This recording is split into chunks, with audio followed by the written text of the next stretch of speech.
का हमारा जो टॉपिक है, जैसे कि आपको पता है कि पहले भी हम बात करते रहते हैं, हमारे जो किसान भाई हैं पाकिस्तान में वो काफ़ी प्रॉब्लम में हैं। प्रॉब्लम एक्चुअली इस तरह है कि उनकी जो अभी नई फसल आई है गंदम की, तो वो उसकी सेल नहीं हो रही। सेल एक्चुअली ये होता है कि गंदम का प्रोसेस ये होता था कि गवर्नमेंट जो है ना, प्रोविंशनल गवर्नमेंट जो सूबाई हुकूमतें हैं, ये हर साल का जो है एक बजट रखती हैं, उसके मुताबिक उनके टारगेट होते हैं और वो परचेज़ करते हैं किसान से, और जो गवर्नमेंट रेट डिसाइड करती है उस पर। जैसे कि आपको पता है कि पिछले साल जो है ना, ये ACDC जो है ना, ये छापे मारते थे लोगों के घरों में, यानी कि लोगों को कहते थे कि ये 25 के जो मन है ना, इससे ऊपर आप गंदम अपने पास नहीं रख सकते, आपको सेल करनी है और गवर्नमेंट को सेल करनी है। और अगर कोई नहीं करता था तो ये छापा मारते थे और वहाँ से जाके गवर्नमेंट रेट पे गंदम उठा लेते थे, और कुछ लोगों को फ़ाइन भी करते थे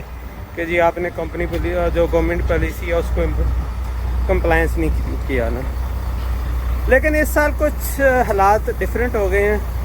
उसकी वजह यह है कि हमारे पास एक सो कॉल्ड गवर्नमेंट थी पिछली, जिसको केयर टेकर गवर्नमेंट कहा जाता है। उसमें आपको पता है कि वो कौन लोग थे। उन्होंने बगैर कोई ज़रूरत के ना इतनी ज़्यादा गंदम, जो कहने में आया कि 1.2 मिलियन टन जो है ना, वो गंदम इंपोर्ट करके और अभी तक स्टॉक में रखी हुई है।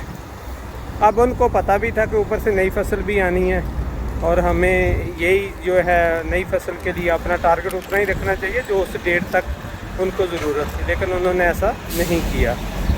अब हुआ यह है कि कुछ हमारी सराउंडिंग कंट्री जो थी उनमें गंदम के रेट थोड़े कम थे, तो उन्होंने सोचा कि ये बाहर से इंपोर्ट कर ली जाए तो शायद ये सस्ती होगी। लेकिन इसमें सबसे जो बड़ी बात हुई है वो ये हुई है कि उन्होंने ये प्राइवेट सेक्टर को अलाउ कर दिया।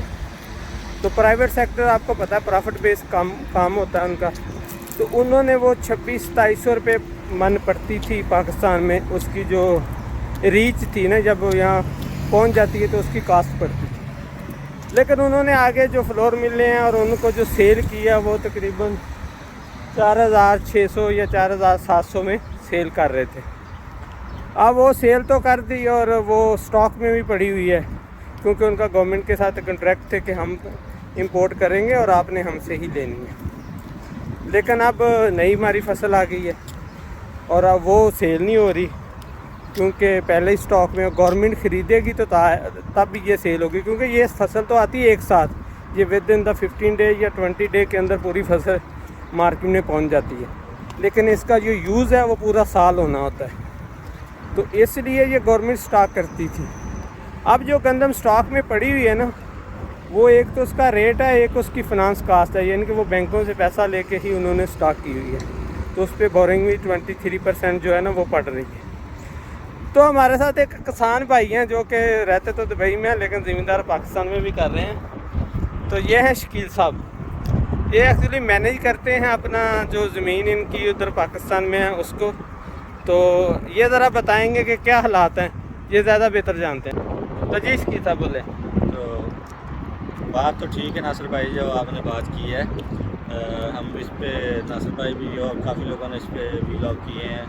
तो बात जो छोटा किसान है वो उसके हालात ज़्यादा खर्च महंगाई की वजह से, और दूसरा जो शकील साहब आप ज़रा ये बताएं ना, थोड़ा सा हम कास्ट एनालिसिस करते हैं कि गंदम पे अगर आप खर्चा ऑन फिंगर टिप आप बताएं कि भाई कितना खर्चा 1 एकड़ पे हो गया होगा। तो इस पे देखें, अगर एक किसान है उसने एक DAP उसमें डाली है खाद, तो उसमें 15,000 उसका DAP पे खर्चा है। अगर 2 सोना यूरिया डाली है 11,000 रुपये उसका वो। अगर उसने पोटाश डाली है तो 14,000 उसका उस पर खर्चा है। उसके बाद उसने बीज जो ख़रीदा, जब उसने बीज उसमें डाला, मतलब BG 7600 का उस पर खर्चा आया है। फिर उसके बाद 3-4 हज़ार रुपया जब उसने उस पर हल चलाया है, उस पर उसका खर्चा आया है। तो ऐसे ऑन एवरेज हमें इसकी कास्ट काउंट करें तो कितनी होगी? 1.5 लाख के राउंड बोट बन जाती है। 1.5 लाख मिनिमम। इसका मतलब है कि 50 मन गंदम निकलती है तो वो तो तकरीबन 1.5 लाख की तो वो बनती है, 1.5 लाख की वो तो बनती है, कोई बेनिफिट नहीं। कोई बेनिफिट नहीं। तो जो एक थर्ड पार्टी जैसे रेंटेड लोग होते हैं जिन्होंने लीज पे लिए होते हैं, ठेके पे जिसको बोलते हैं, तो उनको तो कुछ भी नहीं बचता। कुछ भी नहीं बचता, क्योंकि अगर 2 लाख ठेका हो, जैसे इस साल 2 लाख ठेका है, तो गंदम के लिए इसमें पे डिवाइड करें तो 1 लाख ठेका बनता है। तो 1 लाख वो बन गया, 75,000 जो है वो इस पर लागत आ गई, खर्चा आ गया।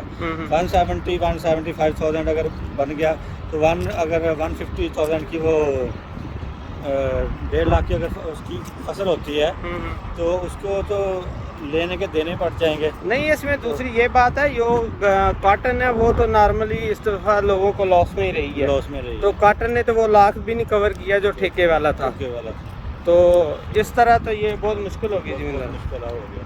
तो अली भाई, आप क्या सजेस्ट करना चाहते हैं इस ज़मींदारी के मामले में? आप थोड़ा क्वालिटी के एक्सपर्ट हैं, तो थोड़ा नेड़े हो जाना। तो सबसे पहले नासिर भाई, मेरा तो एग्रीकल्चर के साथ इतना लिंक नहीं है। अच्छा, एज ए पाकिस्तानी आप क्या कहना चाहते हैं? क्योंकि मैं एज अ शहरी हूँ, शहर में रहता हूँ, लेकिन जो इस टाइम करंट सिचुएशन है ना, पंजाब गवर्नमेंट ने किसानों के साथ बहुत ज़्यादा नाइंसाफ़ी की है। देखिए अच्छा। जी, पिछले 3 से 4 सालों में इतनी ज़्यादा महंगाई हुई है ना, तो किसान की जो गंदम वो ऊपर आ जाने की बजाय, अच्छे रेट पे बिकने की बजाय कम हो गई है। तो ये लारी बात है, जिस तरह शकील साहब ने भी बताया कि DAP डालते हैं, बाकी जो भी खादे डालते हैं, जो भी फर्टिलाइज़र यूज़ होता है, उसके बाद पेस्टिसाइड यूज़ होते हैं फसलों को प्रोटेक्ट करने के लिए, इतने ज़्यादा कॉस्टली हैं। ये तो मेरे ख्याल से उनकी कॉस्ट भी नहीं बियर होगी।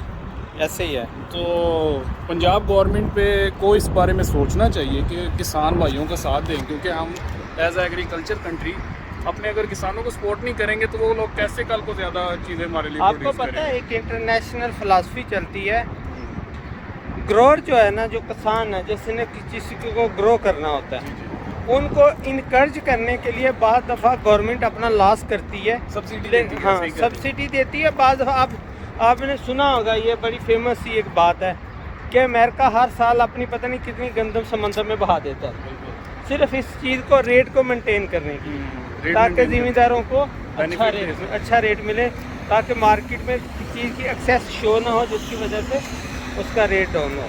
इसका हल यही है कि जो किसान है हमारे भाई, ये अगर उनके पास कोई अच्छी जगह है वो उसको स्टोर कर ले, 3 माह बाद 4 माह बाद हो सकता है इसका रेट बढ़े, तो तब सेल करेंगे। एक्चुअली इस टाइम तो प्रॉब्लम ये loss है ना, ना नहीं है, एक्चुअली प्रॉब्लम ये है कि किसान बेचारे के पास इतनी कैपेसिटी नहीं होती कि वो अपनी फसल को होल्ड करे, सही कह रही है, स्टोर करे, और क्योंकि उसने नेक्स्ट क्रॉप पे भी एक्सपेंस आउट करना होता करना है, भी। ना तो आपको डीजल कोई आधार पे देगा, ना आपको जो बीज हैं वो आधार पे मिलेंगे, बिल्कुल ऐसे। तो ये सारी चीज़ें उसने पैसा पे करनी है, यानी कि उसको पैसा चाहिए इसकी, उसने इसलिए उस जिस रेट पे भी बिक रही है उसने बेचनी है बेचारे। ओके भाई, ये तो छोटे किसान की आप बात करें, बड़ों ने देखें कितना कितना यार स्टोर करना है। आप देखिए 60-70% हमारा छोटा किसान है, ऐसे ही तो उन बेचारों का मेन मसला है ना, बड़ों का तो इशू नहीं है। ऐसे ही। ये मरियन आज जो तंदूरों पे जाके रोटियों का रेट चेक कर रही है ना, इतने प्रोटोकॉल में, हाँ, हाँ। और साथ मियाँ जी को भी लेके जा रही है, हाँ हाँ, तो कहती है 16 रुपये से कम आपने रोटी नहीं खरीदनी। सही है। आवाम जो उधर आई है, 16 रुपये से ज़्यादा नहीं खरीदी। हाँ सॉरी, 16 रुपये से ज़्यादा नहीं, मतलब कि 16 रुपये से 1 रुपया भी नहीं ज़्यादा देना, जो 4 रुपये बचाएंगे आवाम उसका क्या करेगी। बेसिकली ये सिर्फ टोपी ड्रामा होता है। देखिए, बात वो है कि जो होटल वाले हैं ना, जो तंदूर वाले हैं, नान बाई एसोसिएशन जिनको कहा जाता है, हाँ जी, हाँ जी, उन बेचारों के पास तो जब उनको सस्ता आटा मिलेगा वो सस्ती रोटी देंगे। अगर ये ऐसा करेंगे तो कितनी दफ़ा DC दे दी, तंदूर पे तो नहीं बैठा होगा ना। नहीं उसका ये काम है। बात तो यह है कि ये DC का काम, AC का काम है, ना कि ये इन लोगों का काम है, बल्दियाती काम है यार, ये बल्दियात का काम है। ठीक है, और ये मरियम लाहौर में 10-5 हो जो तंदूर है वो तो फिर सकती है, तो कोई शर्म आनी लेकिन चाहिए पंजाब गवर्नमेंट को। तो पंजाब पूरे में तो नहीं फिर सकती ना, सही बात, सिर्फ लाहौर है, लाहौर में फिरती है, लाहौर। तो इनको शर्म करनी चाहिए जी। मेन बेसिक चीज़ें सस्ती करें लेकिन उनके एक लिए बात है भाई जी। कि इमरान खान ने इनको इस काबिल कर दिया है कि बेचारा बनने आया था प्राइम मिनिस्टर, हाँ जी। अब तंदूरों के चक्कर लगा रहा है और आटे की बोरी पे तस्वीर आ गई है। ये देख, बजाय कि वो कहते थे, पहले नारे लगाते थे पंजाब को नवाज दो, पाकिस्तान को नवाज दो, अब आटे की बोरी पे जो है ना वो तस्वीर लगा के रोटी भी नहीं ये लोग पूरी कर सकते। तो वो ये इनका थी। तो इनको कुछ सोचना चाहिए कि आवाम किसको सपोर्ट। जी दोस्तों, ये था हमारा आज का वीलॉग हम किसान भाइयों के लिए। बेसिकली आपको पता है कि किसान भाई जो हैं, क्योंकि हम मेरे पेरेंट्स, मेरे भाई और मेरे जो फैमिली के लोग हैं सारे किसान पेशे के साथ मुंसलिक हैं, यानी कि उनका एग्रीकल्चर के साथ लिंक है। और वो कोई बहुत बड़े किसान ज़मींदार भी नहीं है, यानी कि छोटे ज़मींदार हैं, यही 12-14 एकड़ 20 एकड़ के जो ज़मींदार होते हैं ये वाले वो ज़मींदार हैं। तो मुश्किलात उनके लिए हैं। तो हमें एक प्रेशर डेवलप करना चाहिए एज एग्रीकल्चर जो किसान हैं उनको भी और सोशल लोगों को भी, कि इन पे जो है ना किसानों के लिए थोड़ी आसानियाँ पैदा करें, क्योंकि जो अनाज पैदा करने वाले हैं वो ज़मींदार हैं। अगर वो डिस्करेज हो गए तो आप खुद सोचेंगे, जब आपको गंदम नहीं मिलेगी, आटा नहीं मिलेगा, तो फिर आपका क्या होगा। तो आप इसको सपोर्ट करें। Thank you. अल्लाह हाफिज़।